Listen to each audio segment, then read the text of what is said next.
last night. I was sitting over there. I was like, it's cold in here. I was going to wear a jacket. There. Oh my goodness. Always glad I bring my We talk about the budget. The city's spending money on air conditioning in April and May.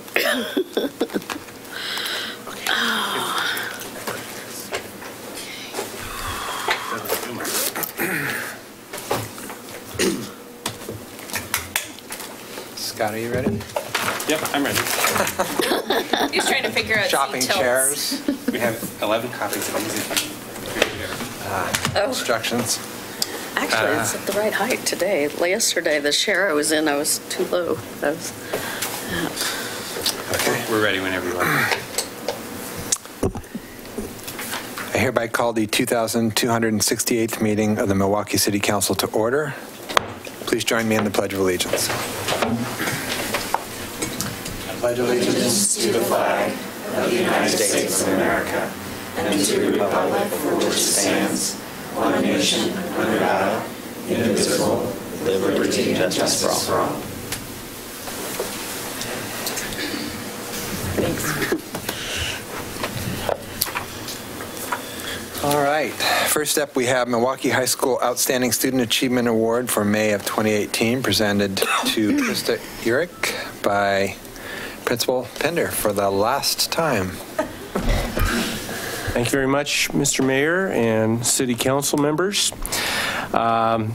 Krista Urick, senior at Milwaukie High School, has been a member of our music department, outstanding member of the music department for the last 4 years, and this last year has been a key member in leading our orchestra to the league championship and vying for state here in a couple weeks, right? Mm-hmm. Wow. In addition to that, she, I think, got 1 B. Yeah, freshman year. Freshman year, got a B freshman year, and so that ruined her GPA. It's a 3.98, which is about 3 points higher than my, no, I was a little better than that, but not that good. She's, been taking AP courses. She's got some active in some clubs there at school, and I asked her, I said, why do you want to study physics? I mean, that's just, so I'm going to let you tell everybody why you want to go to school and study physics. I've always been interested in space science and been really interested in seeing what NASA has found over the years, and I feel like, I don't know, it's just been a big part of my life for a long time. So I feel like I'm really interested to join that major and figure out where I can go with it. But none of your AP classes were science, interestingly. Yeah. Yeah. That was what was interesting, yeah. Well, you're very diverse. Mm-hmm. You plan to go to Portland State? Yes, I am. You've been accepted? Uh-huh. And you guys, what are you currently working on in your music right now? We're preparing for state right now, so he's going through helping us figure out how to sight read better, because when we get there, they're going to make us read a sheet of music on the spot without prior practicing. It's been difficult, but, I think we can get it together in time. Wow. Yeah, that's tough. Yeah. Which language are you studying? I studied Spanish last year, but I didn't have room for it this year, sadly. But I'll continue studying it in college. That's great. Who wants to start? I'll start. Go ahead. So, yeah, you have an amazing background here. I wanted to hear about the Feminist Club, actually. Me too. Yeah. Well, we've been it's kind of at first just started out as a club for getting to know each other and figuring out what our backgrounds are and what our views are. But recently we've been focusing on inclusiveness, such as the Bechdel test in movies and media and stuff. And we're going to be doing a project on that soon, to present in front of the club after school. Yeah. And for those of us who don't know what that is, would you mind telling us? It's a rule for movies where two women have to speak to each other about anything other than man for more than 5 minutes or so. And not many movies pass, do they? Yeah, no. That's interesting. I like That it. is interesting. Yeah, yeah. Well, and do you plan to continue? You said you plan to continue with the Spanish language. You plan to continue with the music as well in college? I do. Yeah. Hopefully I could join the Portland State Orchestra or just do it on my own. Yeah. You know, it depends on how many classes I could fit into my schedule. Right. Which I'm pretty excited to. Right. Maybe join the Portland State Orchestra. Great. That would be wonderful. Well, impressive as always, like the students that have come before you, and but a 3.98 GPA, that's hard to beat. So best of luck. I think good for you for going for the physics, even though your activities don't necessarily call out the science interest. But it's nice that you're so sort of broad in your outlook on things. So good for you. I'm sure you'll do great. Well done. Oh, thank you. Yeah, I certainly echo what Council President Beatty said, and thank you again, Principal Pender, for bringing an exceptional student in front of us. It's always gratifying to see that there's hope for the years to come. So thank you. And you're going to go to Portland State, so you'll be close. And if we start getting active with youth things here, why, we'll keep you in mind. You can help out. So you play the violin. How long have you been doing that? I tried that one time, and I didn't do too well. So, I kind of... You didn't win any state awards? I did not win a thing. Nope, I could not. Well, couldn't figure out how to even keep it under my chin. So I admire people who have tamed that beast. So it's a very hard instrument. I've been playing it for 6 years, and I'm still not, very amazing at it, but I'm still learning. So. But you like it. That's, yeah, that's the important thing. Yeah, good. Well, congratulations on that and everything else that you've accomplished. Yeah. Is it the Zine Club? Yeah. Tell me about that. Everybody in Zine Club, we either make poetry or art, and we collaborate on it and put it into a, collection, which would be like a booklet maybe, and there's usually a theme that we follow. So what's our theme right now? We each got a color of the rainbow, and we have to write a piece or make an art piece that fits with the color that we got, and then we put it together into a book and try to publish it, or not publish it, but print out enough copies to spread around the school. How often do you do booklets? We have made one so far for the national walkout. Okay. For the Parkland shooting. All right. And I have to ask what the B was in. I know it's maybe not a... It was in Algebra 1. Algebra 1. Fair enough. It was early on, and you corrected yourself, and went on from there. Well, as others have echoed already, fantastic resume, and wish you the best of luck at Portland State. Thank you. And thank you, Principal Pender, for bringing forward so many of these incredible students, and we've been amazed. I have been particularly amazed by the diversity in what they do, and it's not just academics, it's sports, it's music, it's arts, it's community work, it's volunteerism, and it's just fantastic. So thank you for that, and thank you for coming and helping us all this time, and good luck. Thank you. Echo everything everyone has said, and I'll say, as I do every month, thank you to the adults and it looks like family members behind you who I know are so proud of you, and we as a council I know we just met you today, but we're also very proud to have you in our community.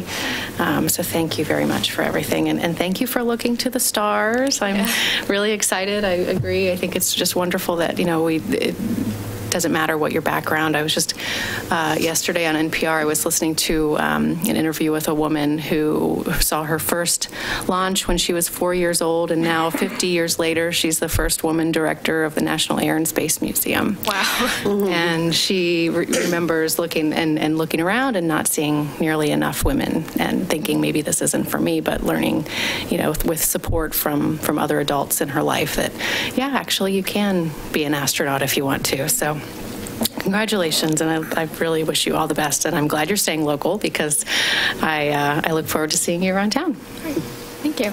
You too. Yeah. So, what caused you to want to do an AP government class? My teacher in AP Gov, he came into our history class last year and told us that it would definitely help us in college because of the knowledge that he gives us throughout the year is like what you would get in college. And also you get college credits from it, obviously. But what I've enjoyed from it is that we, each week we have somebody present a current event of their choice. And I feel like that's really been an enlightening part of the class because it keeps me in touch with what's happening in great detail. So that's been my favorite part so far. And then the political involvement project, too, which is due every quarter, which has been a big part of the class, too. Cool. Yeah, that is very nice. Do you think you'll stay politically involved? Yeah, I will. Yeah? Good. Well, it doesn't surprise me that you're going into physics. I find a lot of students who are really good at music, that math or physics tends to be it's the same synapses in the brain, as it turns out. Yeah. So it's not uncommon for people that excel at one of those to excel at both. So I think it's also exciting that you're doing it, and I look forward to hearing what you end up choosing to do with it. So congratulations, well deserved. Thanks. The City of Milwaukie is proud to recognize for outstanding student achievement in academics, civic engagement, and extracurricular activities at Milwaukie High School, Krista Urick. Let it be known to all on this first day of May 2018, the City Council of the City of Milwaukie, a municipal corporation in the County of Clackamas in the state of Oregon, recognize this student as an excellent example of the bright future of this community and nation. Thanks.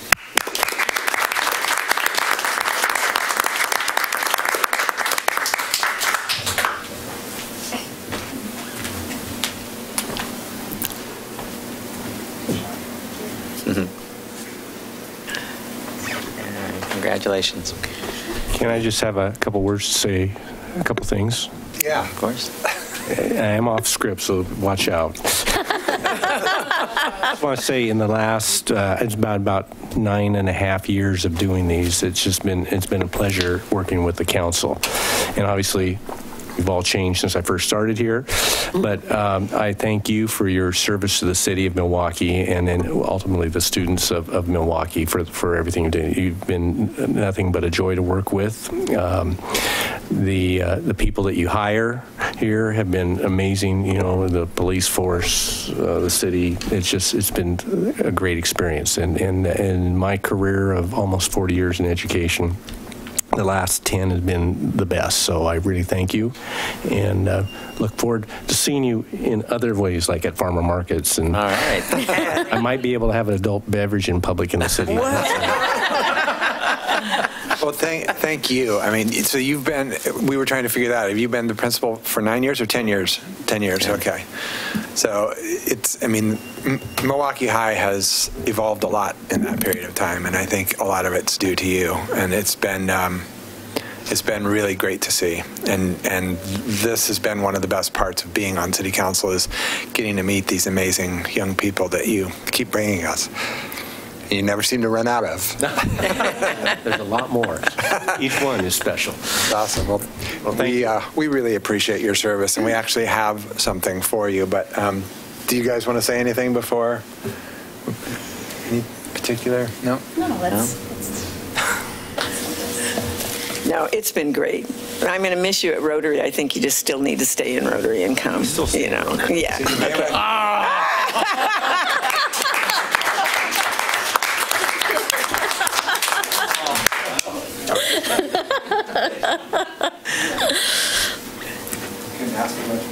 Oh my gosh.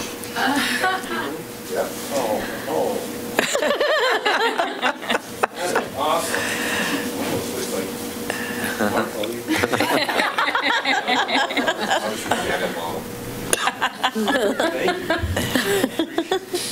Thank you, sir. Thank you. Well, and And wearing another hat other than City Council, the board of the Farmers Market also wanted to give you a little token to remember the Farmers Market, and we do hope you'll be back with the Rotary and others. Yeah. You can always help out with community events. You know that. Community service. Yes.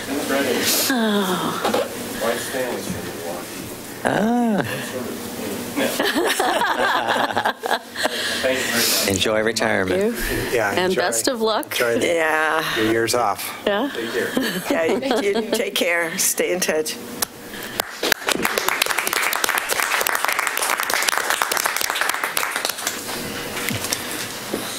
All right.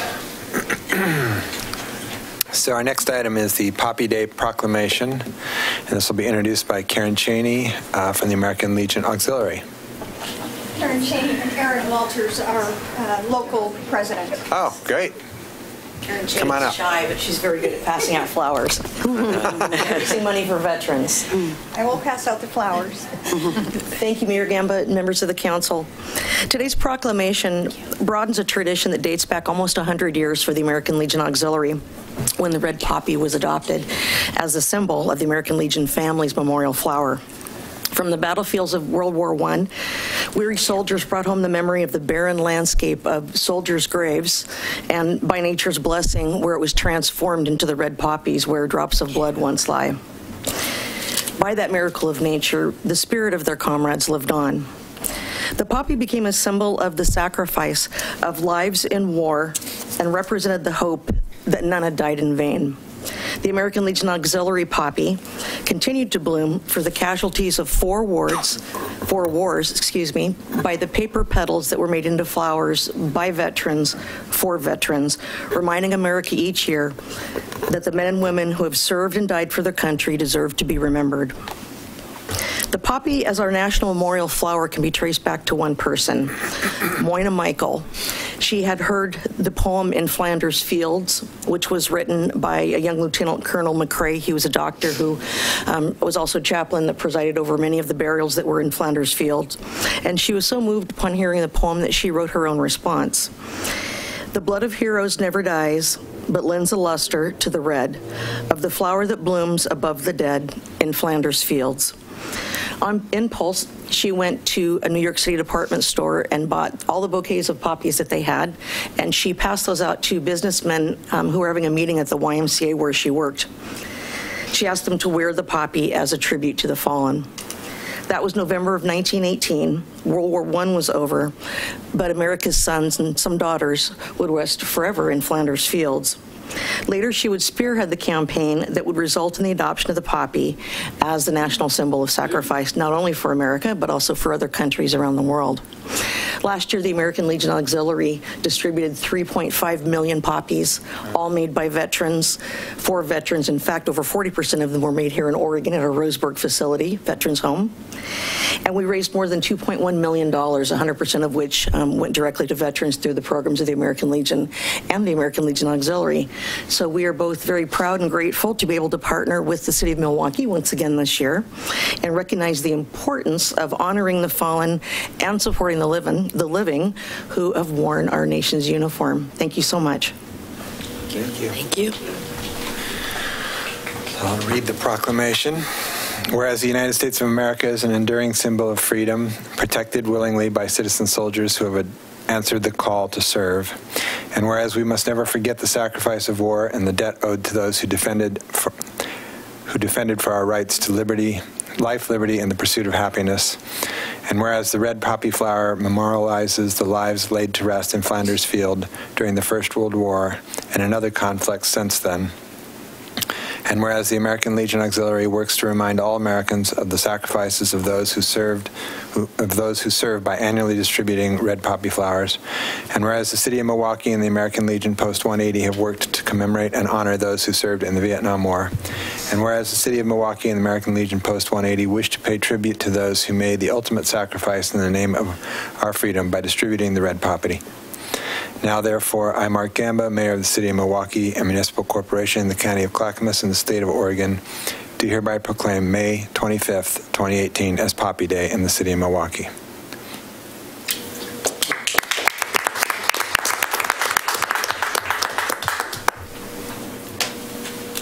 May 25th? That's wrong. It's 25th. Sorry. Checking. May 25th. May 25th. May 25th. May 25th. The 25th and the 26th. It's both. I think it's Memorial. Yeah. Isn't it Memorial Day? And you can sign a permit for us to distribute outside of City Hall. All right. Next item we have is the Municipal Clerks Week. It's a proclamation, and this will be introduced by our city recorder. Yes, Mr. Mayor, thank you so much. I'll just briefly comment on Municipal Clerks Week. It's a chance to talk about the important work that the city recorder's office does and clerks do in governments at all levels across the world.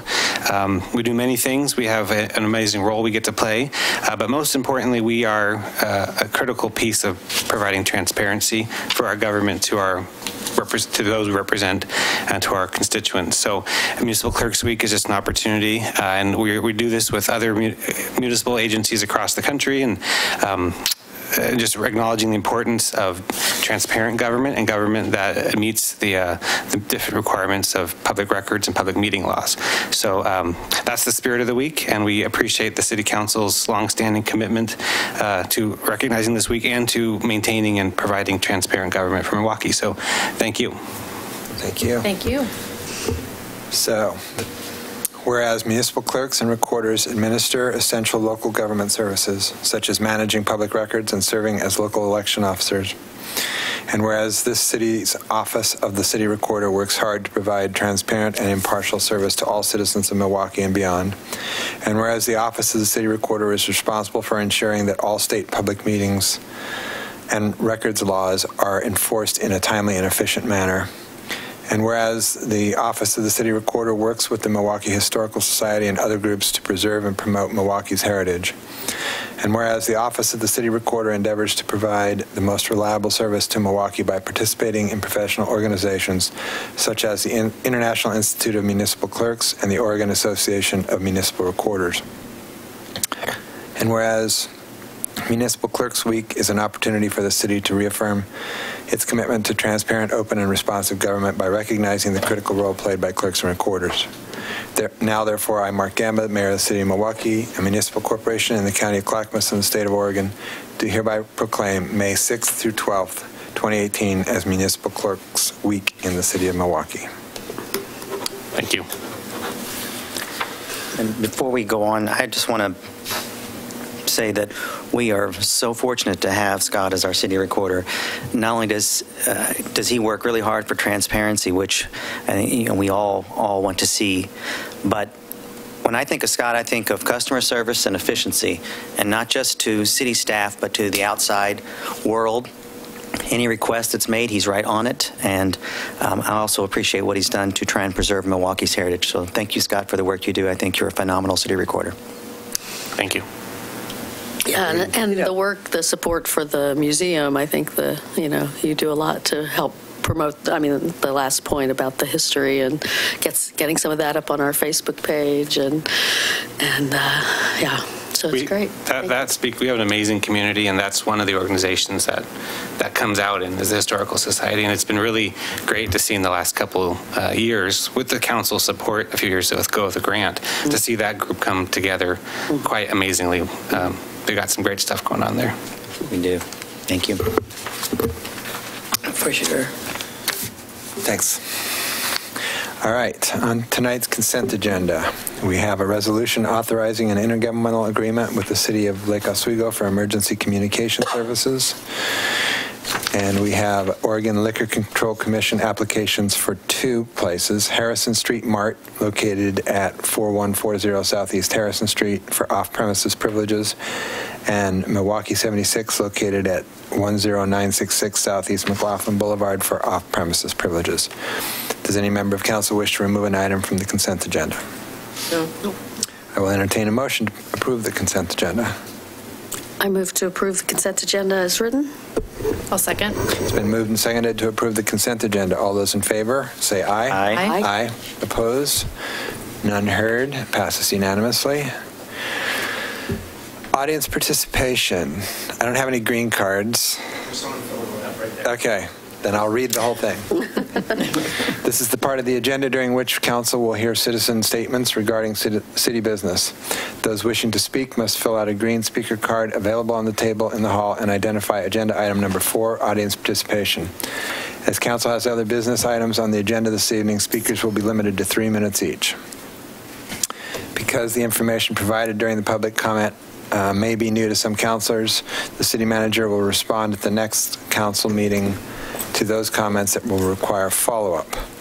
Before we begin, Actually, this isn't audience participation. This is for the hearing. Okay. But in any case, we're at that part I was going to do if I didn't read that whole other part. Before we begin, are there any follow-up reports from the April 17th, 2018 audience participation? Ms. Ober. So the only piece was the discussion last time about the Spring Park Nature Preserve area and how we were going to proceed with that property owner and the interaction between the park and the property owner. We have met with the property owner. That happened a week and a half ago. So we are in the process of developing some concepts for council to consider. All right. In that case, we are at our public hearing for the evening. Comprehensive Plan Text Amendment, a repeal of Scott Park Master Plan, file number CPA-2018-001, and Ordinance. Public hearing on the Comprehensive Plan Amendment, file number CPA-2018-001, is called to order. The purpose of this hearing is to consider the Milwaukie Planning Commission's recommendation to amend the comprehensive plan by removing the Scott Park Master Plan. The Planning Commission held a public hearing to consider the amendment on March 27th, 2018, and recommended approval of the amendment. This will be a legislative decision by council and will be based on the following standards: the statewide planning goals, applicable federal or state laws or rules, any applicable plans or rules adopted by Metro, Milwaukie Municipal Code, Chapter 19, Section 902.3, and applicable comprehensive plan policies. The hearing order will be a staff report, then any correspondence, then testimony in support, neutral testimony, testimony in opposition, staff response to testimony, council questions, council deliberation, and council decision. The council decision will be the final decision of the city. All testimony and evidence must be directed toward the applicable substantive criteria. Failure to address a criterion or raise any issue with sufficient detail precludes an appeal based on that criterion or issue. Any party withstanding may appeal the decision of the City Council to the State Land Use Board of Appeals, according to the rules adopted by that board. Persons withstanding are those who submit written comments or testify and sign the City Council attendance sign-up sheet found on the information table in the hallway. Does any council member wish to announce any actual or potential conflicts of interest? No. No. No, none heard. Does any audience member wish to challenge any council member's impartiality or ability to participate in this decision? Seeing none, we will start with the staff report presented by our Associate Planner, Vera Colias. Good evening, Mayor, members of council. Let me just bear with me, fire up the staff report.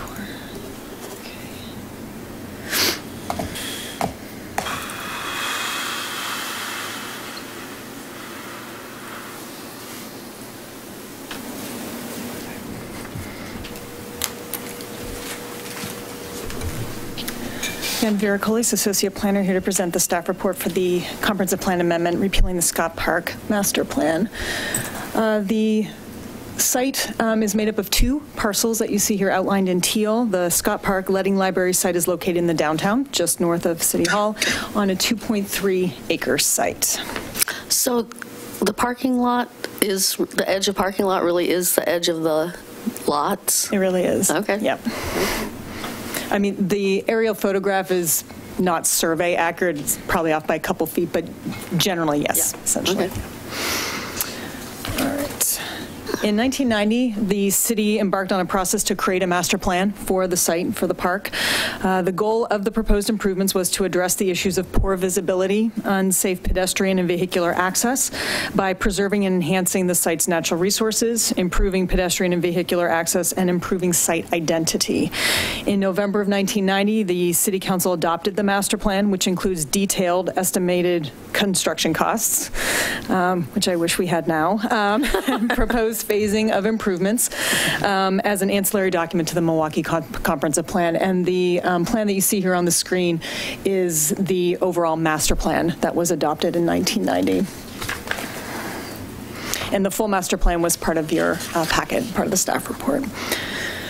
A number of key improvements were called for in the master plan, including a landscape terrace, a viewing platform, picnic tables that were specifically cited in that northern section of Scott Park. None of those improvements have been completed since 1990, and some site improvements have been made that do not, in fact, match the master plan itself, including the installation of a pergola, the war memorial, and benches in that northern area. Further, the adopted plan did not anticipate any changes or improvements to the library. It reflected the footprint of the library in 1990 as sort of a static structure as part of that plan. And so part of the impetus for this comprehensive plan amendment is this notion of improvements happening to the library, and we need to reconcile that with the adopted master plan. The proposed site plan drawing in the master plan is inconsistent with current plans for site improvements and existing improvements, including things like the Veterans Memorial that you see here photographed. We've identified two specific key issues for your deliberation. The first is, would removal of the master plan from the comprehensive plan negatively impact the park?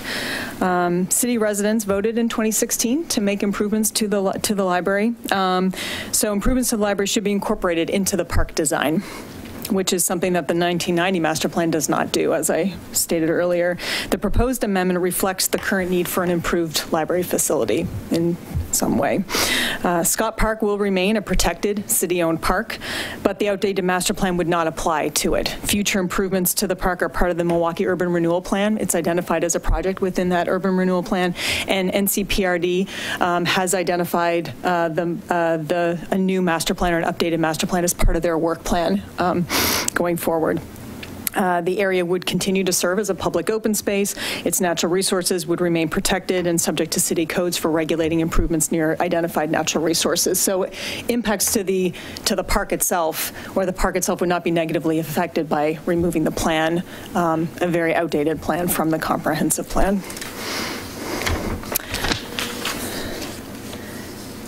The master plan itself identifies several goals, again, including improving pedestrian vehicular access, improving visibility of the park, providing formal viewing opportunities, enhancing the role of the park as a natural resource area, and replace, relocate, and restore existing park improvements.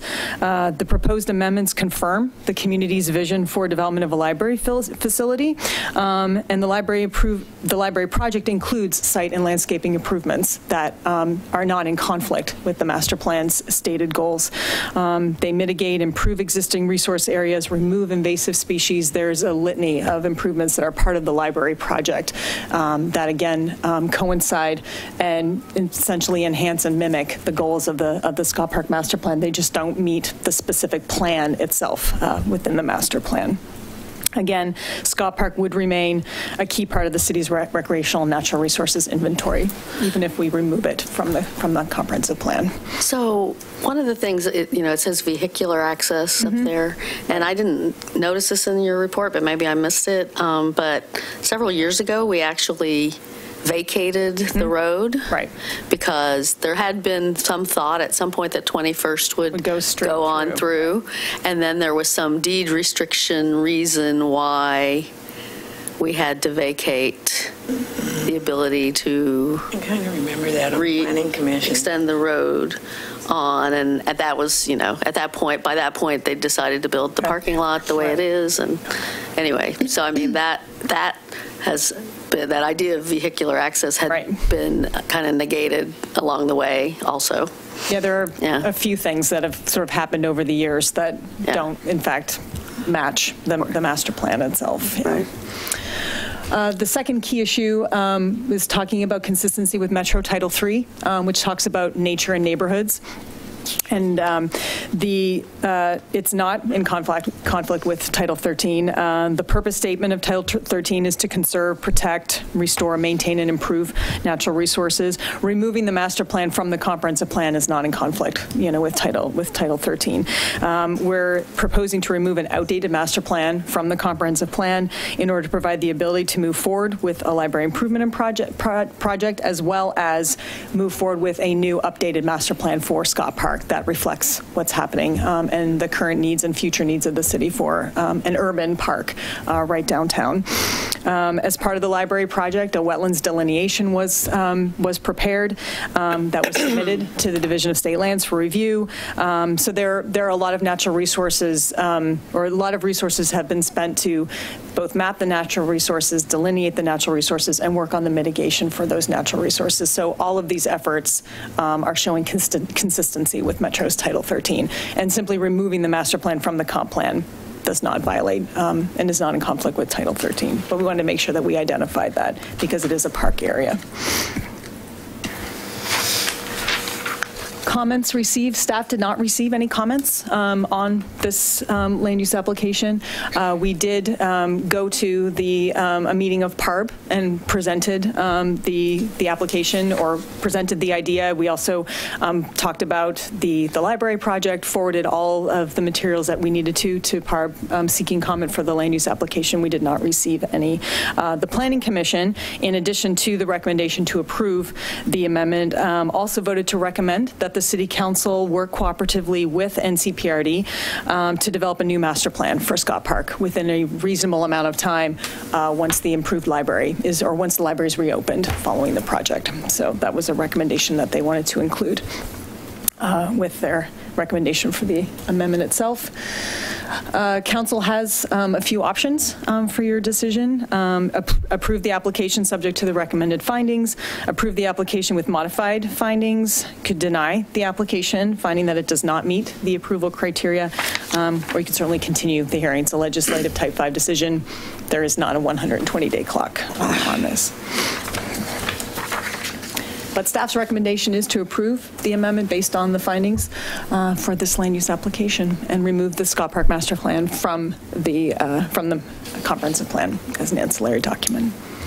Happy to answer any questions. Is it standard procedure for parks master plans to be part of comprehensive plans, like generally speaking, or is this just a weird thing that Milwaukie does?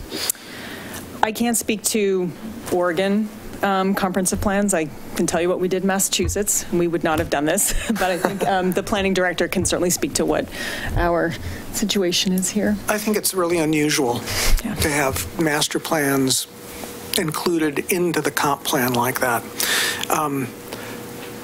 One of the things that I'd like to see come out of the comprehensive plan process is to eliminate those master plans from the comp plan, but include on the comp plan map a park designation, so that we know they're all parks, but the actual way the parks are implemented and the plans for those are implemented is more through a community service use type application. So a master plan could be adopted through the community service use process, and it would be implemented over time. So it'd be easier to amend. Well, so I've never been anywhere in the jurisdictions I've been where master plans like this have been adopted as part of the comp plan. That's maybe 5 different cities over my 40 years of working. That's interesting, because I will tell you, having been on the citizen drafting side of the Spring Park Master Plan like 12 years ago, that it had been the practice of one planning director who said you had to do it. Then a new planning director came in and said, oh, I don't think you have to do that. But then after a while, she was convinced by other staff that, yeah, you have to do it. So it may be that because we'd done it. We'd done it. I mean, we've done it since I've been here also, but it was only because that had been the practice, and we weren't trying to change the whole process yet. Yeah. I think the opening up the comp plan gives us that opportunity to reconsider how we do it. So this is like the first step. Dropping this plan is the first step in dropping them all out of the comp plan. But it's not, it still doesn't, it's still designated as open space land on the comp plan. There aren't other, it's still parkland. We own it. It doesn't change that. It's always going to be your decision as to what happens there. So would it change process by which, in other words, would there still be some form of public process where hearings that would occur, even if it wasn't? Absolutely. I think it would just change the nature of how those plans are approved. I mean, if you think about the way a master plan would get adopted, I mean, you have the purse strings, but the Planning Commission would have the kind of final approval authority unless it's appealed to you. So you would be working on the plan as part of a plan development for a master plan, but the Planning Commission community service use process is the ultimate decision maker in terms of how that master plan gets adopted and what's in it. I mean, if that works, we could tweak it, but that's the way that the process would work. And is you guys that still approve the projects? More adaptable to change? Is that becomes easier to change than having it as an ancillary document? Far easier to change, which is the plus and the minus. I mean, there's some certainty that's given to people by putting it in the comp plan, but one of the problems is for the planning director, for example, in terms of whenever we have had the implementation process for the parks we have, there's always something that's a little bit different than the master plan that was adopted in the comp plan. Do we have to go through a comp plan amendment to do that? Or do we just say, oh, that's close enough? We've been doing, oh, that's close enough. Puts me in an awkward position. But otherwise, it would be a modification to the CSU, and it could either minor or major, and it would go right. And if it were a major modification, it would go back. There would still be a planning commission hearing if it were major. Easier. Yes. So in the comp plan process, we can designate what type of park the different parks are. We can come up with a system that said this is a natural park. It's mostly supposed to do protection and provide some access to see nature. This is a neighborhood park. It's going to have playground equipment. This is an active recreational facility. We can put that in the that's appropriate in the comp plan. The detailed master plan is not. So neighbors have that certainty of what kind of park it is, but not where the swing sets are going. And in this case, construction estimates. Yeah, that was amusing. I'm like, who would, today we would never, ever, because they're only good for about 6 months, and then the prices have gone up. Yeah. Certainly not 40 years, so, yeah. Any other questions? No. Do we have any others that are this glaringly old that have not been, when they were actually when changes were made, they didn't even seem to follow the plan, but we do. A number of them are quite old, but some of them there isn't any pressure to have changes occur. I was going to say Fernberg, I would guess, is super old. My concern is more of the newer ones. They get adopted, the master plan gets adopted, and it takes a few years to actually get them built. But what's getting built is a little bit different than the master plan. What's in the master plan? Okay. Yeah. Thank you. Thank you. Thanks. Thank you. And you said there were no correspondence, right? Okay.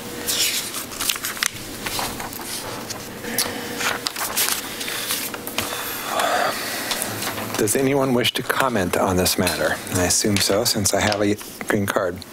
All persons wishing to speak will be recognized by council. Testimony we receive will be used by council in coming to a decision on the proposal. We, the council, are here to listen to testimony and come to the best possible decision.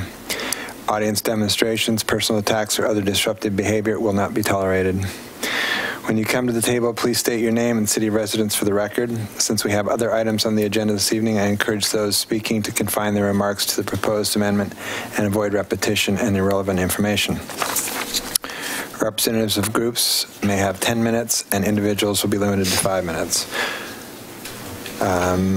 So, do we have anyone that wishes to speak in support? They didn't You didn't specify. mark. So you're But they're the only ones. You're the only ones. So It doesn't really matter. I won't go through all this. So, Lisa and Ben, come on up. Are they representing? 10 minutes, yeah. Pardon.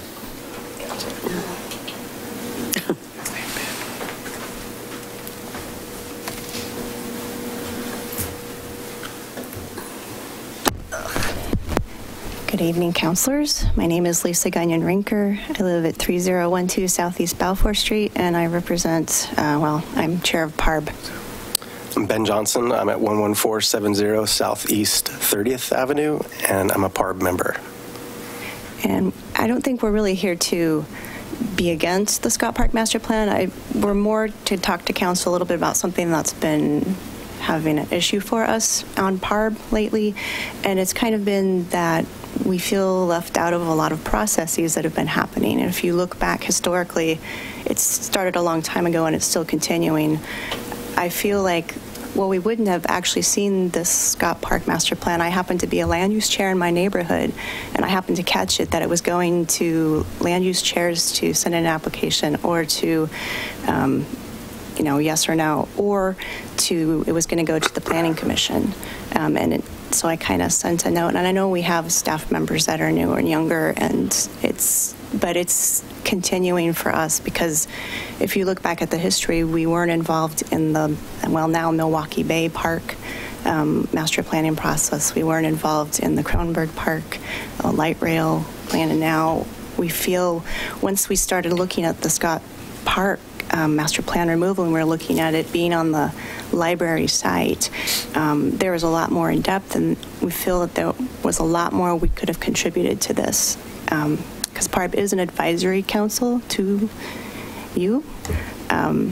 So we kind of feel like there was missed opportunity on a lot of the things that we saw that maybe should have been considered. And I know that we're along at 60% design construction now, but there's a lot of it that I would have voted differently for if I'd had been on a task force or been able to be involved earlier on.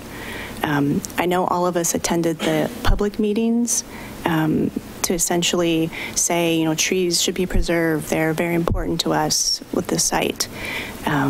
And it sounded like that message was heard, and so we didn't feel that we needed to follow up on that. And then when we got the Scott Park Master Plan, I started looking at the library plan, and then I got concerned about some things, and I know I've emailed a couple of you about them.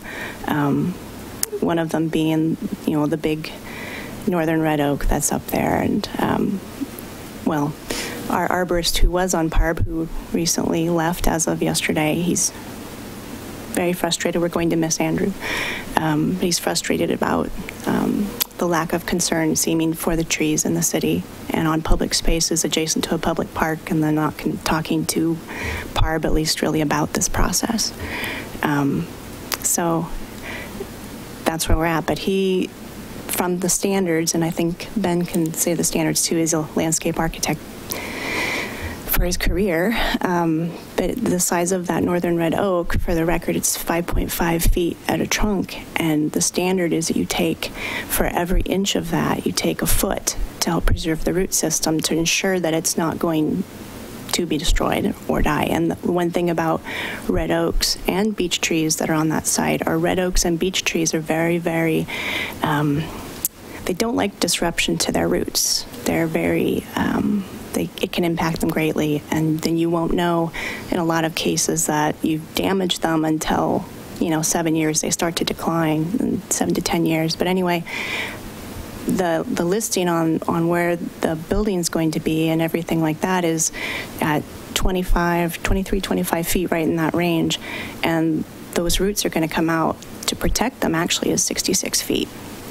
You take the 5.5 times 12 for 1 inch for each foot. So anyway, I just feel like if you go inside that radius, there's no guarantee that you're going to save that tree. And I know that, I mean, you're citizens here. You're all volunteers too, and you care about the environment here. But in looking at the design, I was also, well, what I saw is that it seems like everything is more geared towards the interior and people's comfort, and I get that. And we have, you know, a great architect team. They're doing what we ask them to do, but they're not as concerned about the environment around it. I see everything geared toward the inside and making the library comfortable for people, but not so much for wildlife and our green spaces and everything we should be doing to preserve that for future generations. I think in general, some of this is a little bit reactionary based on where we are in the design process, and we were a little bit surprised. You know, I think we had faith in the team and the task force that was appointed, and it was disappointing that a PARB member was not involved in that task force, or PARB was not involved in it, even just see the design up until, you know, floor plates were being presented to the public. And, you know, at these points, we feel like, well, it's kind of at a point of no return, because if we start backtracking, that just starts, you know, costing lots and lots of money. I mean, for us, I just hope that this is a learning lesson, not for the council, but for city staff, that, you know, there's a passionate group of people out there with a lot of knowledge in the PARB that, you know, it's not just about parks, but it's also about public spaces. I know there's a lot of people that have knowledge about plants and trees on our board, because we kind of spearheaded the tree board. But we are really interested in public spaces, and I feel like the library development is one of the more important public spaces there is, and to be left out of that conversation, I think everybody already kind of acknowledges that was a little bit of a misstep. So we just wanted to state that. Well, I'll go one step further. This is my own personal. I actually moved to this city because I visited that library. And that library, I looked at it, and I guess I have a different lens than a lot of people. I looked at what was there, and I thought, how delightful this library is. Look at its setting. It's kind of back in the woods. It has a Frank Lloyd Wright kind of feel to it, almost like the waterfall house back kind of tucked in, and this mature trees. And I looked at those, and I'm like, well, the people who lived here before, they had the same values I do. And so that's still there. That's preserved there in that green space. And so I kind of look at the library as the heart of a city, because I grew up in a very rural area, and the library was the hub. It wasn't City Hall. It was the city, because that was education, or it was the library because that represents education for everyone, learning and reading. And that's what I thought. That's when I bought a house here. That's why I did, because I saw the value that was placed on that library. So anyway, I didn't have any further comment. I just wanted you to know that how we felt.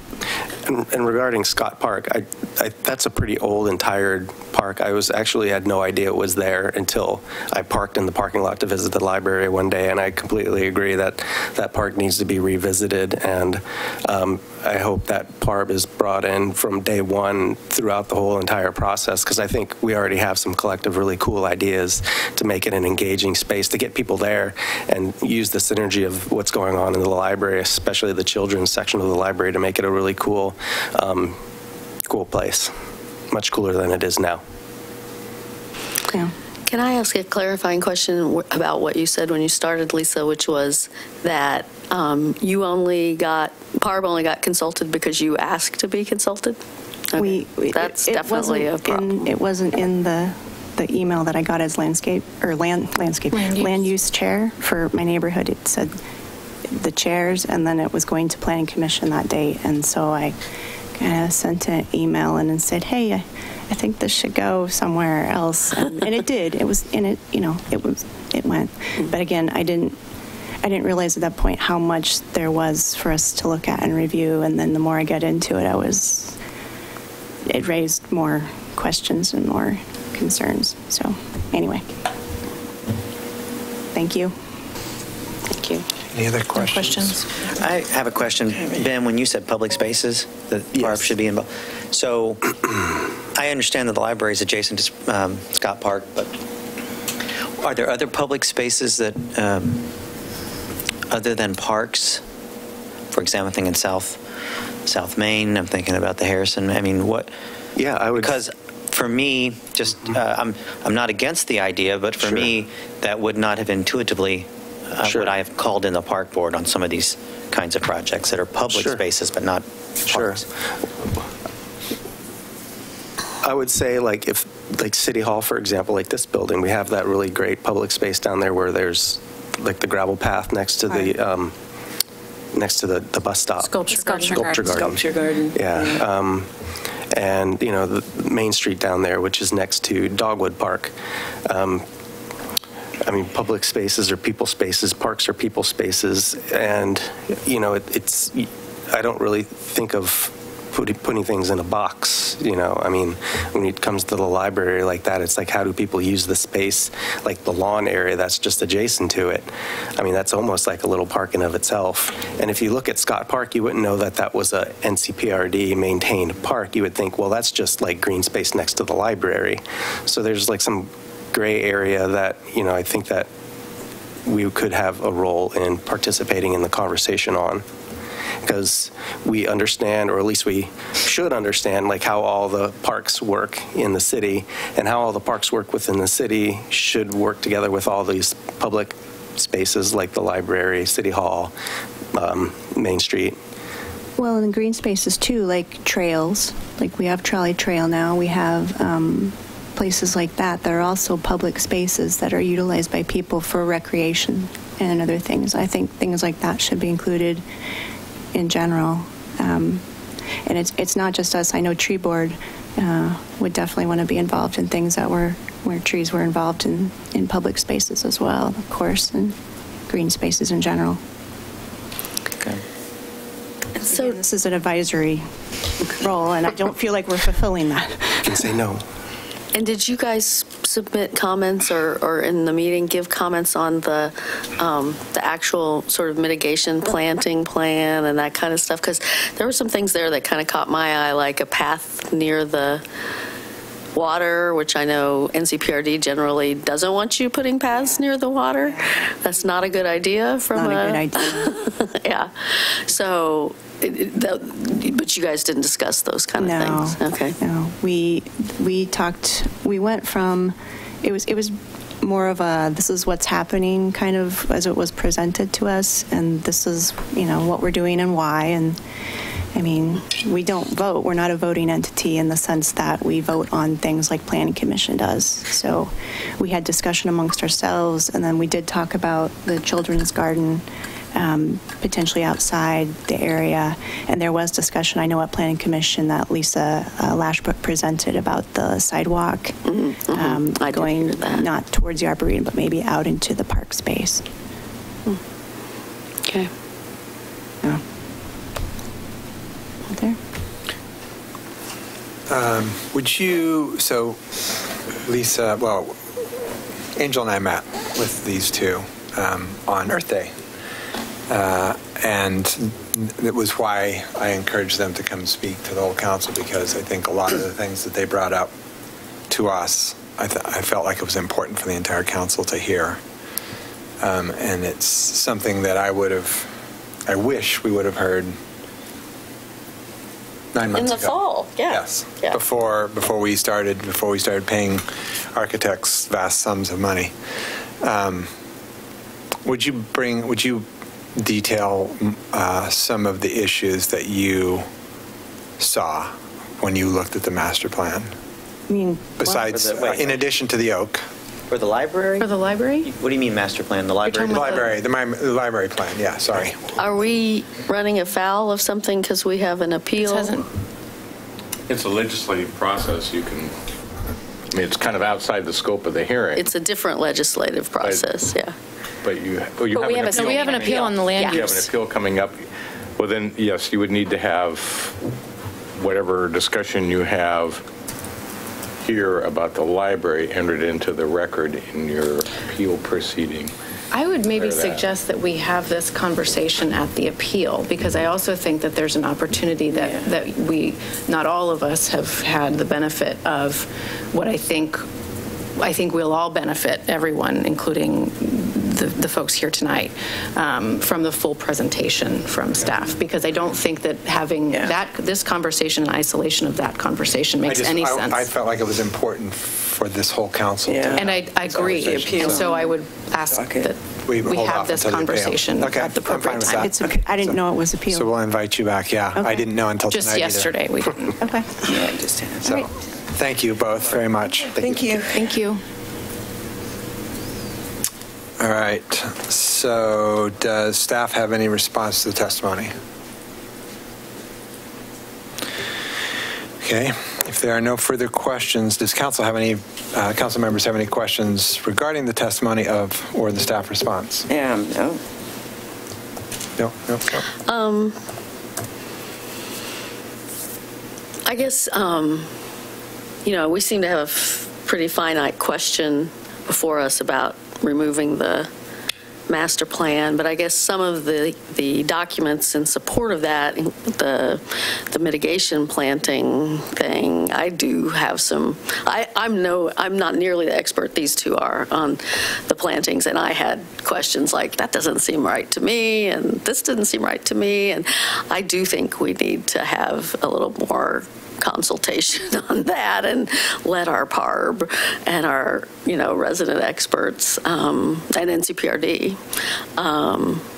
have a look at that. It doesn't necessarily affect my vote tonight, but I did see some things that caused me a little concern in that mitigation plan. So is there no question in that? Well, I guess the question is there a space for that kind of further consultation and refinement to happen? Yes. Okay. Absolutely, especially for things that are plants and trees. I mean, we have a significant amount of time until we're actually doing the implementation of that. So we have plenty of space to have a discussion on it. Okay. And I had a question on the motion to adopt later. It's as amended and noted by staff was some of the potential language. Did staff note? Okay. Yeah. Great. And it's been updated. Okay.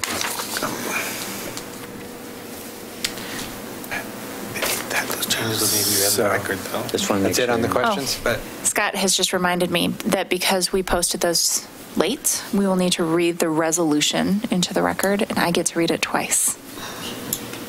Ordinance. Sorry. Okay. Does she have to read the whole thing or just the parts that were amended? Only the parts that were changed. And do we have a version of those highlighted?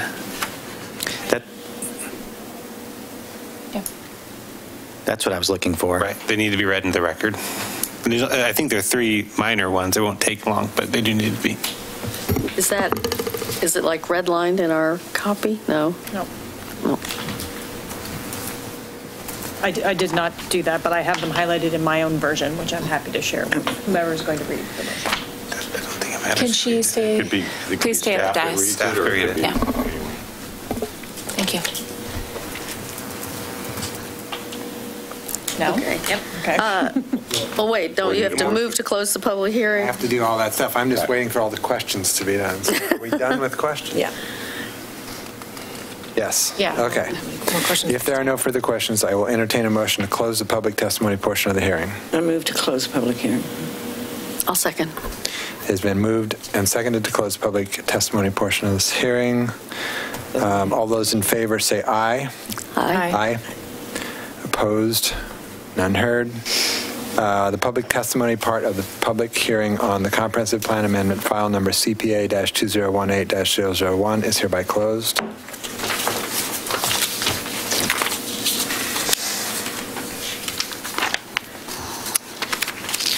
Council discussion.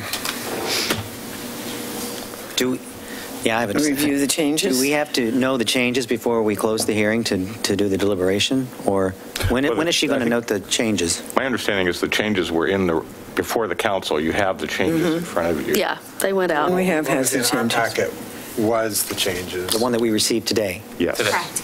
Okay. has the changes. So there was not a, okay.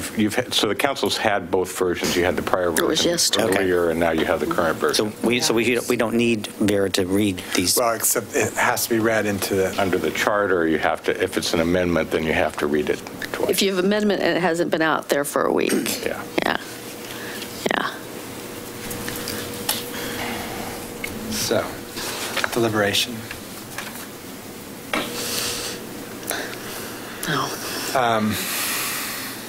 And this clearly we can do more of this because there's going to be an appeal, which I didn't know about until today. I felt like it was important to draw a very fine point on the fact that we started a process in a park on a city project and never consulted our Parks Board, ever, and wouldn't have had the Parks Board not called up and said, we didn't consult the Parks Board. I would have been very interested to hear many of the things that they pointed out before, as I said, we started design process. I think there's something that we're going to have to somehow work into our code about processes so that things don't get $1 million into a process before, because had this not been on the master plan, had this not been in the comp plan, we wouldn't even be having a hearing. So this still wouldn't have come up. So there's a major failure in the process that the city has around what steps we take through. And I think that this is obviously, future discussion, but we've got to come up with, in the comprehensive plan, probably, or some kind of code that it walks us through a process every single time there's any kind of project that's a public project or touches on public land. Because I think there was... Well, I mean, that's the whole definitional. I mean, I'm with you on this there's a park here and the PARB should have been consulted, but getting to anything that touches on public land is pretty broad, and I wouldn't want us to, hamstring that broadly. But I do think there was definitely a lapse here at some point, and the PARB should have. Right. So and we also got bad information from whoever was assessing the trees, who assessed a tree that's a 20-year-old tree that's actually a 100-year-old tree. Yeah. Two of them. So there's definitely some question about some of the consultants here. So as far as pulling this master plan out of the comprehensive plan, does anybody have any issues with that concept? I have no issues with doing it. And in fact, it sounds like there should be a few more ripped out of that. All of them? Exactly. All of them? Yeah. Yeah, it's a little strange. All right, well, if there's no discussion, I would entertain a motion. Okay, I move for the first and second readings by title only and adoption of the ordinance amending the Milwaukie Comprehensive Plan by removing the Scott Park Master Plan and ancillary docket as amended and noted by staff. Go for it. Where the second whereas in the ordinance should read, whereas the citizens of Milwaukie voted in favor of a bond to improve and update the library, and plans for the library project conflict with the outdated Scott Park Master Plan. Let's see. Can you hold 1 moment and actually start over? Can you read the title and then read the amendments? Thanks. Okay. An ordinance of the City of Milwaukie to amend the Milwaukie Comprehensive Plan by removing the Scott Park Master Plan and ancillary document. Whereas number 2, whereas the citizens of Milwaukie voted in favor of a bond to improve and update the library, and plans for the library project conflict with the outdated Scott Park Master Plan. Finding 7A. MMC 19.902.3 establishes requirements for amendments to the text of the comprehensive plan. The City Council finds that these requirements have been met as follows. A, MMC subsection 19.902.3.a requires that changes to the text of the Milwaukie Comprehensive Plan shall be evaluated through a Type 5 review per section 19.1008. Revised text reads, the Planning Commission held a duly advertised public hearing on March 27, 2018. A public hearing before City Council was held on May 1st, 2018. Public notice was provided in accordance with MMC subsection 19.1008.3. The dates were corrected. And thank you to Councilor Abma for finding that typo. And finally, finding 7B, subsection B, the revised response finding is the Letting Library and Scott Park share the same site. City residents voted in 2016 to improve and update the library building.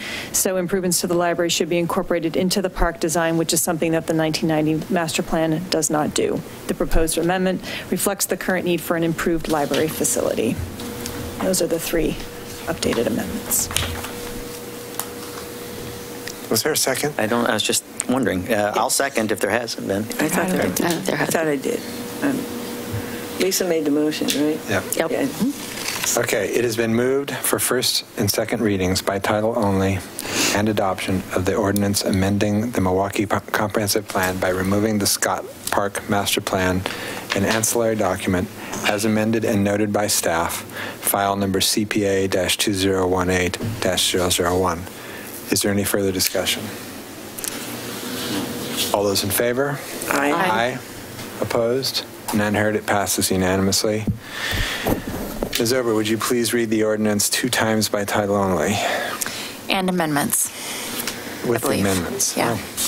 So an ordinance of the City of Milwaukie, Oregon to amend the Milwaukie Comprehensive Plan by removing the Scott Park Master Plan and ancillary document. On, let's see, Point 7, the Planning Commission held, as amended, the Planning Commission held a duly advertised public hearing on March 27th, 2018. A public hearing before City Council was held on May 1st, 2018. Public notice was provided in accordance with MMC subsection 19.1008.3. And point B, MMC subsection 19.902.3.b.2 requires that the proposed amendment is in the public interest with regard to the neighborhood or community conditions. The Letting Library and Scott Park share the same site. City residents voted in 2016 to improve and update the library building. And again.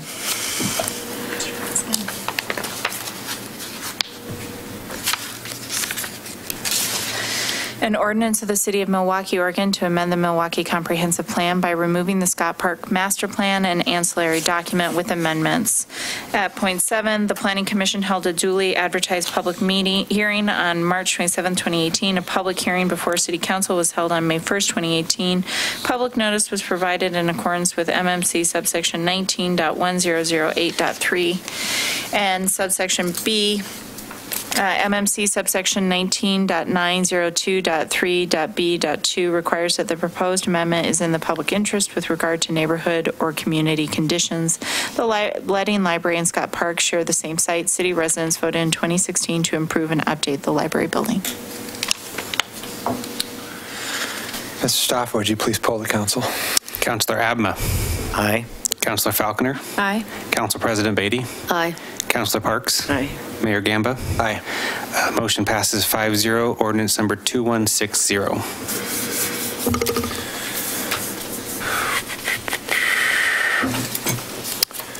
All right.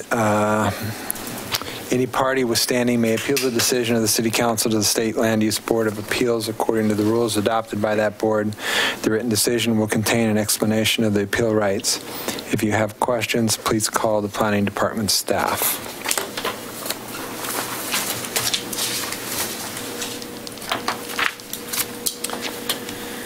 With that, we have council input on legislative, regional, and county issues, a resolution that will be presented by Wilda Parks. Thank you very much. I'd like to have the police chief, Steve Bartell, join us, please, at the table. Thank you very much, Chief.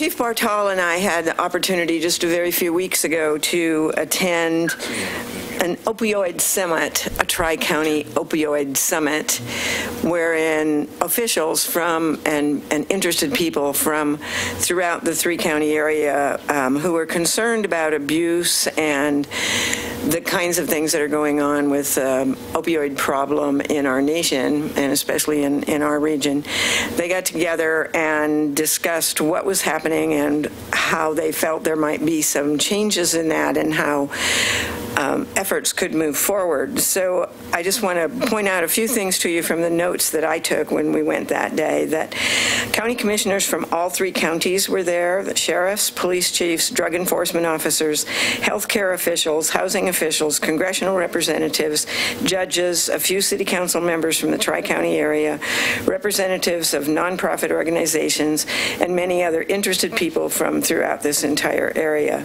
They noted that the opioid crisis is caused by the overuse of pain relievers. The person then becomes reliant on them, and since they don't get them from their doctor any longer, they now buy them from dealers and often get the wrong kinds. We heard about a young man, for instance, who had died from an overdose, not of an opioid, but from a medication that was taken with that. The purpose of the summit was to focus on prevention and the abuse that's going on, and to provide services for those in recovery. A couple of the salient points that I noticed, there were a couple of things that people said that just really struck me and stayed with me. One of them is that there were a lot of visions that they had about what could happen and how things could happen, but someone said that day, a vision without funding is an hallucination. And that really struck me. I thought that's exactly right. It's kind of like you can dream all you want, you can wish all you want, but if you don't have the wherewithal to do that. And also that silence is dysfunctional, and many of us, and they pointed out that day, there were probably a couple hundred people in the room, and they pointed out that day that almost every single person, and probably every single person in that room was in some way or another touched by the opioid crisis. They may not even know it at this point, or they may have a friend or a relative, or maybe they've been there themselves. So what came out of that, Central City Concern at the end of that spoke, and they ended the day talking about integrated approaches that provide many services to those recovering from and those needing treatment for opioid abuse. There are mentor programs at Transition Center, which is in Clackamas County, job assistance, and many other services. So they ultimately provided some recommendations that we in the audience took to heart, and many of them, went back talking about that. So I'm going to turn it over to the chief for a minute, but I just want to tell you then that the resolution that we drafted together focuses then on those kinds of things that we're asking our city council to support and encourage, that would then assist those in addiction and going through treatment. So, Chief. Yeah. Thank you, Counselor. One of the biggest things that I took away from it, too, is how do we look at addiction, and how do we respond to those that are suffering in addiction.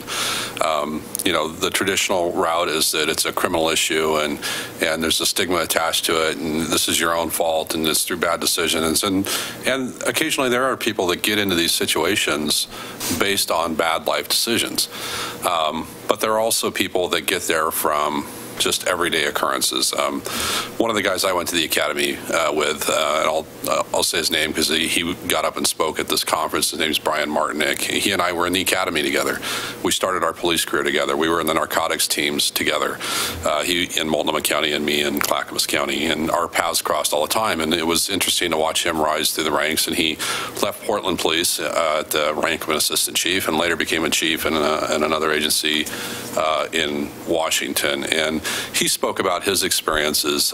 So here's a very put-together family, a guy that's all about law and order, that was worked on these issues all of his life. And his son, a star football player for their school, was injured. He had to have knee and shoulder replacement, and they prescribed painkillers for that, and that eventually led to an addiction and a downward spiral, and he was the individual that lost his life. So Brian now works for Lines for Life, which is a nonprofit that focuses on substance abuse and suicide prevention.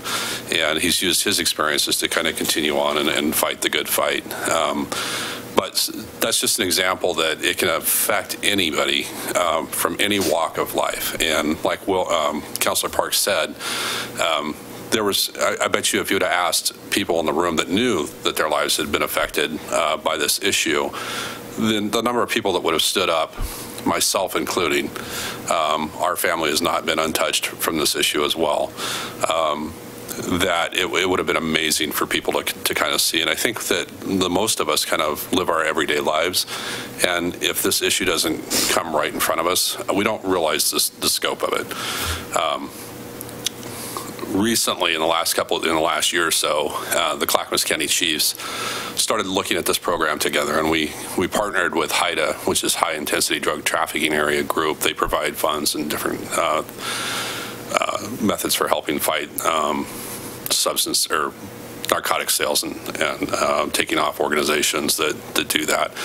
And one of the things that we kind of realized is we had a hard time tracking what was the real issue within our community. And so we partnered with HIDA, who gave us access to a database that Baltimore had put together to track overdoses in real time so that they could respond, because their issues, like they'll have multiple overdoses in one day and they'll respond to that specific area based off that database to try and do some enforcement and find where the narcotics or the heroin's coming from at that particular spot and take action. So we started using that program to try and track stuff here just so we can kind of get an idea of the numbers. And what we did is that when police don't respond on all these, and you guys have heard me say this over and over again, that law enforcement is not the only solution to a problem. Not every problem is a nail. So we started trying to collect some data. And what I found through looking at this, we had fire, AMR, and law enforcement. If we went to an overdose, we entered it into this database right from the scene, and so that we could start tracking it. And in 2017, in our city limits, we had 16 overdoses, 3 of them fatal. So the 13 that were non-fatal, in 10 of those, there were saves as a result of nasal Narcan or naloxone that was deployed, and those were deployed by first responders, either police, fire, or medical. And we've even in the police department had some saves with naloxone as well. So that is a program that has been implemented countywide. Every law enforcement officer in Clackamas County, I believe, at least in our agency, that we're all trained in the administration of naloxone. So if we come across an issue or we're dispatched on an overdose, we have the ability to deploy that, and it's saving lives, and so we're grateful for that. We've also, in Clackamas County, all the law enforcement carries AEDs now, and they're artificial defibrillators. So we're able to deploy those in those situations as well, and that's been a those are in every car? Yes. Yeah. So between those efforts, we're at least trying to help kind of save some of the folks. The next thing that we're entering into this next week, we have a meeting with H3S, members from H3S, and we're going to use that data that we collected about the overdoses and figure out a way to get those reports immediately to H3S, who they can then use that as a touch point to go and try and reach out to those people at a point in their life where they may be more susceptible to receiving services, and put them in touch with services. So it's not a law enforcement thing. We're just providing them information about where we went and who might be susceptible to services at that time, and so that they can. It might just be a great touch point to actually spur somebody towards wanting to receive treatment and get out of that addiction. So, but to echo also what Councilor Parks said, a lot of what stops people from receiving treatment is resources. And if a family is fortunate enough to have some resources and good insurance to be able to grab somebody and send them to a rehab center, and then they receive medical treatment and medication to help them get through that, supported by good counseling and job placement and housing and all those things that are important to being successful in that recovery, then they're fortunate. But if they don't, it becomes very difficult to get somebody to that point. If they could have one piece of the tripod that maybe is a desire to get out of addiction, but they don't have the treatment, the medical treatment that they need. Or maybe they get the treatment, but when they get out, they don't have secure housing and they don't have a job. And so they fall back into their addiction, and it's kind of a repetitive cycle. And then that's when law enforcement ends up getting involved in dealing with the criminal behavior that's associated with that type of stuff. So we, from the law enforcement side of the house, realize that, I'll say it again, police department can't solve everything, right? It's more of a community-oriented governance, not just community-oriented policing. And we need to figure out ways to try and augment what we do and provide services for folks that are in that recovery part. You have a question? Yeah, so, I mean, obviously, the heroin's obvious. Yeah. Are we seeing overdoses from other opioids? I've been doing some reading on this recently, and probably all of us have. Yeah. And it sounds like there's a lot of that being marketed online, and I'm wondering how is that being tracked at all, that some of the overdoses are... The methods of overdoses? Yeah. I don't have that specific information. It would probably be something we'd have to get through medical resources and sometimes autopsies and stuff like that in most severe cases. But the fentanyl issue is becoming huge as well. And so people that are buying heroin as a cheap opioid replacement, and it's being laced with fentanyl or just being replaced with fentanyl and sold that way. And then people are overdosing and they're not knowing what they're getting. Which then creates even, because that stuff's extremely potent.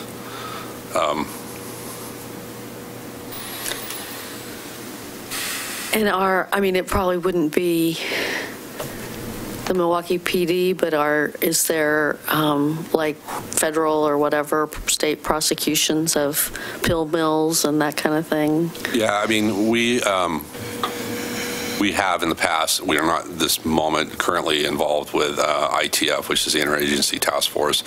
We've always tried to have somebody assigned there, and when our staffing levels get down, we start pulling people back in to maintain our staffing for patrol.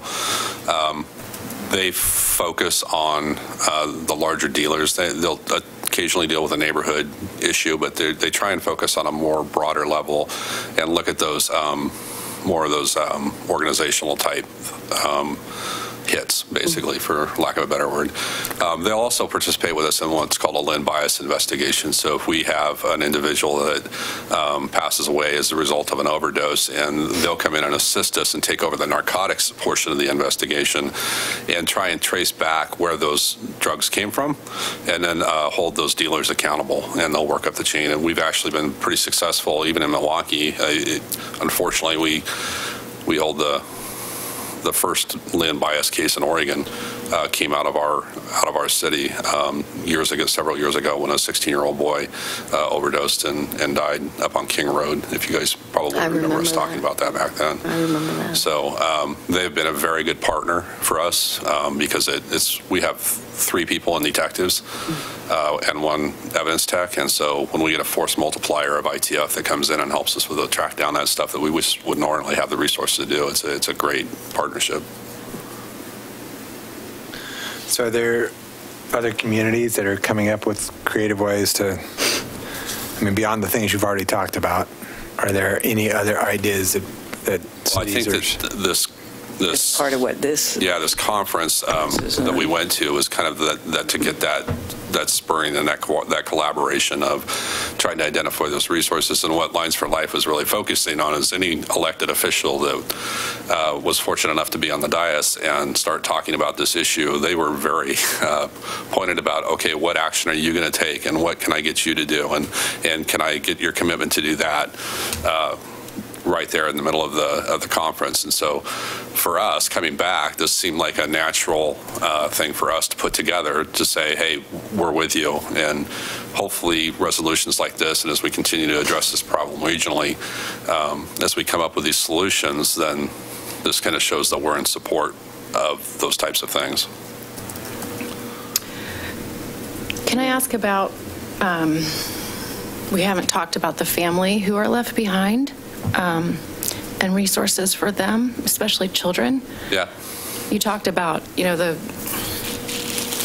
one way that someone becomes addicted is the result of an overuse of pain medicines and then seeking out other treatments, self-treatment. I have very personal experience with another way to get addicted, and that is through just a family, a member who's an addict, and never really learning how to cope, and never really addressing that problem.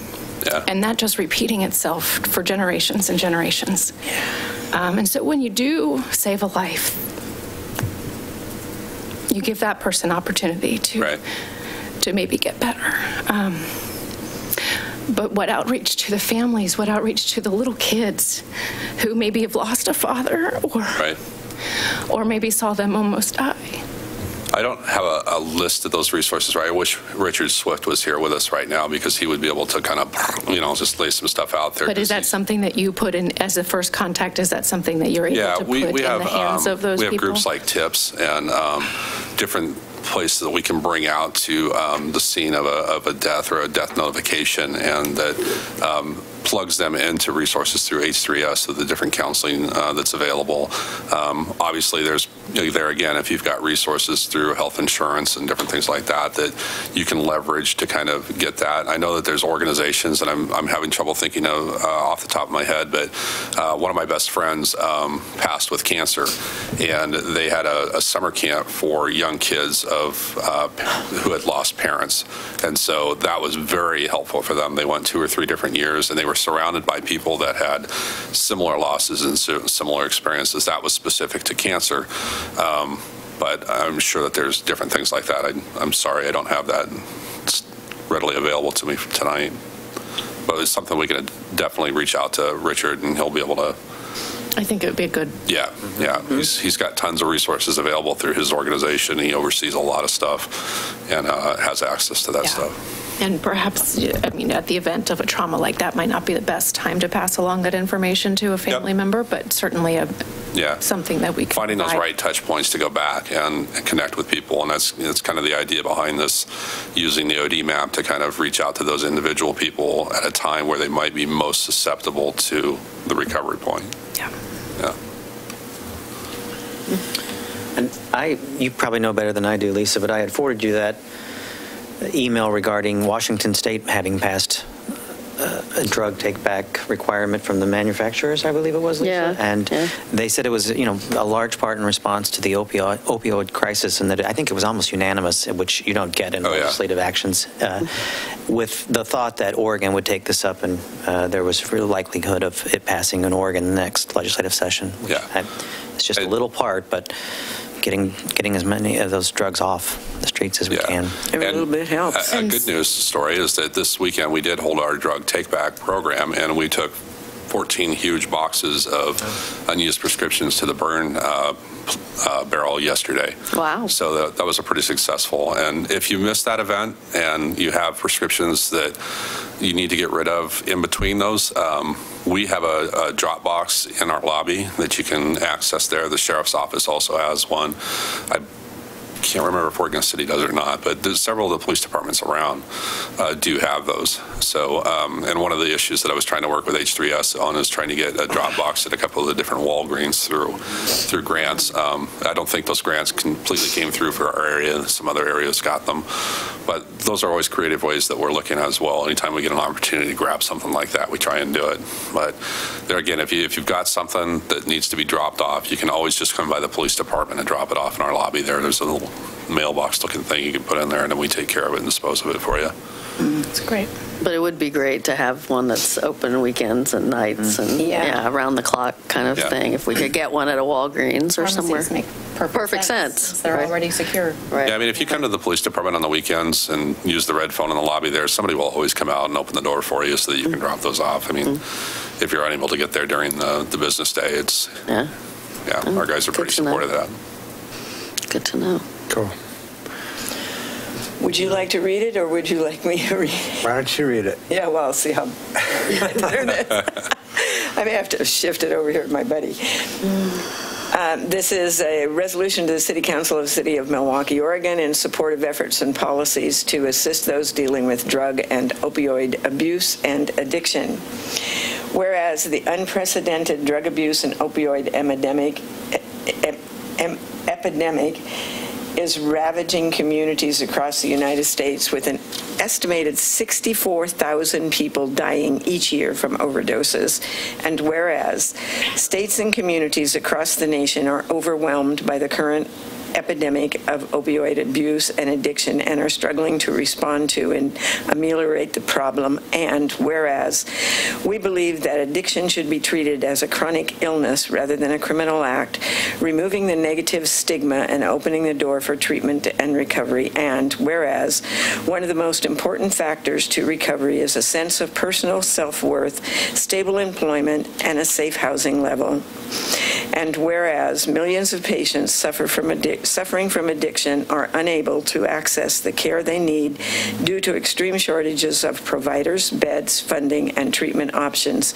Therefore, let it be resolved, the City of Milwaukie encourages and supports efforts to assist those in addiction in obtaining access to quality, affordable services, and will support public policies that focus on prevention and education of opioid abuse, expand and fund treatment and recovery options through federal and state funding, encourage collaboration between public safety officials, educational institutions, and healthcare institutions, establish standards for appropriate prescripting guidelines and other timely protocols to ensure therapeutic outcomes for drug prevention programs, ensure timely access to mental health interventions, and enforce mental health parity laws. Very good. So do we need a... We need a motion to approve. And that was not put in your script. It was not. So Okay. I move to approve the resolution. I'll second. It has been moved and seconded to approve a resolution of the City Council of the City of Milwaukie and Oregon, support of efforts and policies to assist those dealing with drug and opioid abuse and addiction. Is there any further discussion?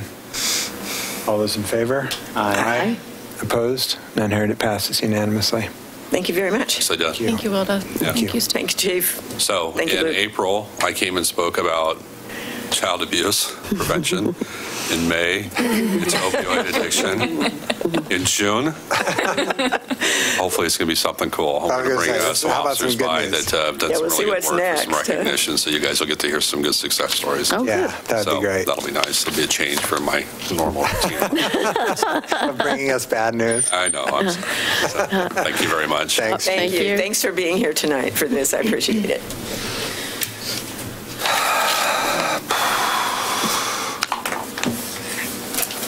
All right. I do have a script of announcements.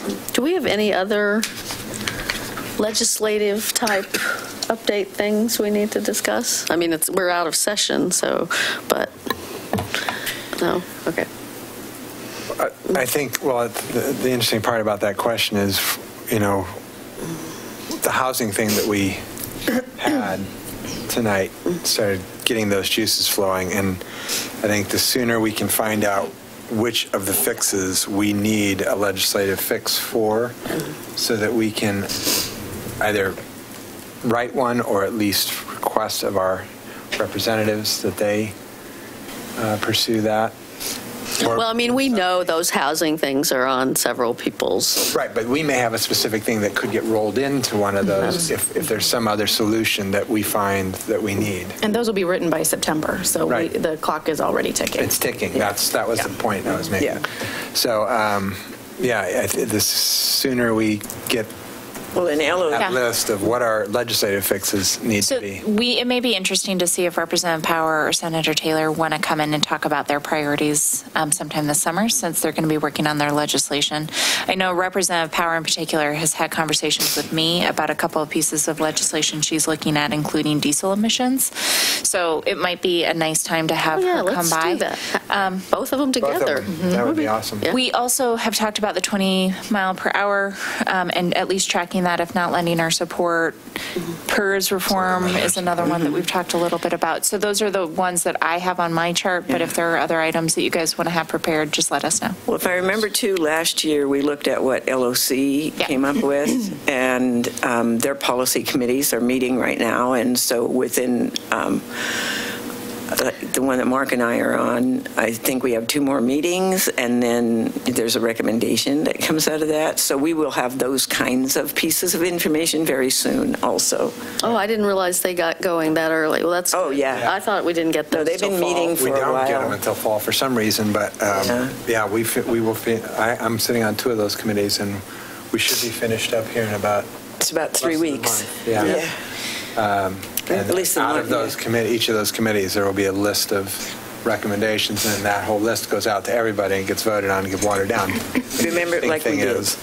is that the LOC team will be using all of the recommendations that come out of all of the committees as they're working through the state, and just have the 3 or 4 voted on ones that are the ones that they publish and the ones that they tout, but they work on everything that comes out of those committees. So those committees are actually really important. So we're probably, just so you guys know, looking at mid-July because we've canceled the first meeting in July. June is very full. Actually, I need to apologize for the June 5th meeting. It's not going to be pleasant. Then we'll do some Red Bull. I think we have 6 hearings that night right now currently scheduled. So 6 hearings? 6 hearings. Most of them are time sensitive. So oh my God. It's going to be painful. We're trying to move some stuff around based on, but with the time frames required by law because of what they are for, some of them have to be done in that meeting. So the June's out. We're probably looking at either July or August. We'll work through Kelly with both of them and see when we can get them in. That'd be great. Okay. All right, so I'll do these, and anything that I miss, you guys can pipe in. So First Friday kicks off this week in downtown Milwaukee from 5 to 9 p.m. Festivities include art installations at City Hall, Beer Store Milwaukee, Wine 30, and other local businesses. Food, craft beer and cider, live music, and vendors in the parking lot at Main Street in Harrison. Bless. Friends of the Letting Library will be at City Hall selling used books. Put your dancing shoes on at Cha-Cha-Cha's. Stop by Bloom Garden Supply for live music. Help Elk Rock Yoga celebrate their 1-year anniversary with music, drink, prizes, and a spa raffle. To learn more about the event and keep up with the latest editions, follow them on Facebook. Just search for First Friday Milwaukee. This Sunday, May 6th, is the first Sunday farmers market of the season. The market. Got the shirt this year? That's the shirt that came out last year, but we are redesigning our logo, so cool. Get these while you can. The market takes place each Sunday from May through October from 9:30 a.m. until 2 p.m. in the parking lot downtown at Harrison Street and Main. Be sure to stop by the Friends of the Letting Library book booth while visiting the farmers market. They are open from 9 a.m. till 2 p.m. at City Hall. On Monday, May 21st, is Dogwood Day in the city of Milwaukee. A celebration of the day will take place at City Hall the day of between 11 a.m. and 1 p.m. So mark your calendars. In the meantime, you can celebrate Milwaukee's Dogwoods by joining the city's Instagram contest. Just follow at City of Milwaukee, snap and post a photo of a dogwood tree, blossom, etc., and use the #Milwaukee Dogwood or hashtag Milwaukee Dogwood. Sorry, I'm so not cool. So that's not what you were doing yesterday when you were taking pictures? No, it was a pretty picture. I was going to say, I took some dogwood pictures today, in fact. Winners will be announced on May 21st. The Budget Committee will next meet on Monday, May 7th at 5:30 p.m. here at City Hall. Each of Milwaukee's 7 neighborhood district associations, or NDAs, will host a Neighborhood Hubs mind-breaking session in the month of May. Please attend one of the sessions to tell us what community gathering places are needed in your neighborhood. This effort is part of the comprehensive plan update currently underway. Check the calendar on the city's homepage at www.milwaukeeoregon.gov to learn when the session will take place in your neighborhood. The NDAs will also be holding their annual elections in the month of May, so please attend if you would like to get more involved in helping your neighborhood succeed. The Climate Action Plan Committee will hold their second meeting on Thursday, May 10th from 5:30 to 8 p.m. at City Hall. And then the summit, the Climate Action Plan Summit, will be on May 31st. I don't have the times, but that will be at the Waldorf School in the evening. So that's a public meeting? Big public meeting, yep. And my first chance to try and do the climate reality slideshow. It's not working again. 2 plant sales will take place on Saturday, May 12th. Friends of Reading Library will hold their 15th annual plant sale from 9 a.m. to 4 p.m. at the Pond House located at 2215 Southeast Harrison Street. The Milwaukie Museum will hold their plant sale and book sale from 10 a.m. to 4 p.m. The museum is located at 3737 Southeast Adams Street. Other plant sales coming up include the Oak Lodge Garden Club plant sale on May 19th from 9 a.m. to 3 p.m. at 15334 Southeast La Bonita Way. And the Ardenwald Johnson Creek NDA will hold their annual plant sale on Sunday, May 20th from 11 a.m. to 5 p.m. at 3012 Southeast Balfour Street. Proceeds from the plant sale benefit the continued development of Balfour Park. And that is all I have. So I noticed in the plant sales, because we had a flyer last time that that the museum folks had done, I was like, there's somebody missing. And I was like, oh, it's Northwest Housing Alternatives. They usually do a plant sale, but this year they're doing a big race over in Lake Oswego. Lake Oswego Women's Club, or I guess it's Women's Club, does a big race every year around the lake. And this year, Northwest Housing Alternatives is the beneficiary of the proceeds of the race. And so I guess that's where they're concentrating their volunteer efforts and stuff this spring. So that's, I believe, May 12th, Saturday, May 12th, the day before Mother's Day. And so for the runners out there, go run in Lake Oswego and help support the Annie Ross House here in Milwaukie. And if I can just throw out there real quick, I announced it today, but council elections, there are 3 seats open this year up for election, and the information about candidacy has been posted on the city's website. So please contact the city recorder's office if you have questions. And that is open? We have a limited window in Milwaukie. July 30th to August 28th is the 30 days that you can file to run for a city council seat, and you can only qualify by collecting 20 signatures. Some cities you can pay a fee to get on the ballot, but that's not the case here. So. And residency of? Residency, you have to live in the city 6 months prior to the election, which would be May 6th. So you have till May 6th to move into city limits if you would like to run for city council. For anybody listening, May 6th. And there'll be information in the pilot as we get closer to those dates and on social media. And there is a primary election going on as well, and we have 2 ballot boxes in the city, at the Reading Library and at the Public Safety Building. So. Yeah, and please vote. Like, people don't vote in the off year or the, Well, they do in my turf, because I'm knocking on their doors. Yeah, this is a very important primary. Please, please, please go vote. Make sure. Yeah, and vote the entire ballot. Yes. Please. Top to bottom. Top to bottom, both sides. Every time. Every time. Yep, every time. Right. And the earlier you vote, the fewer times I knock on your door. Right.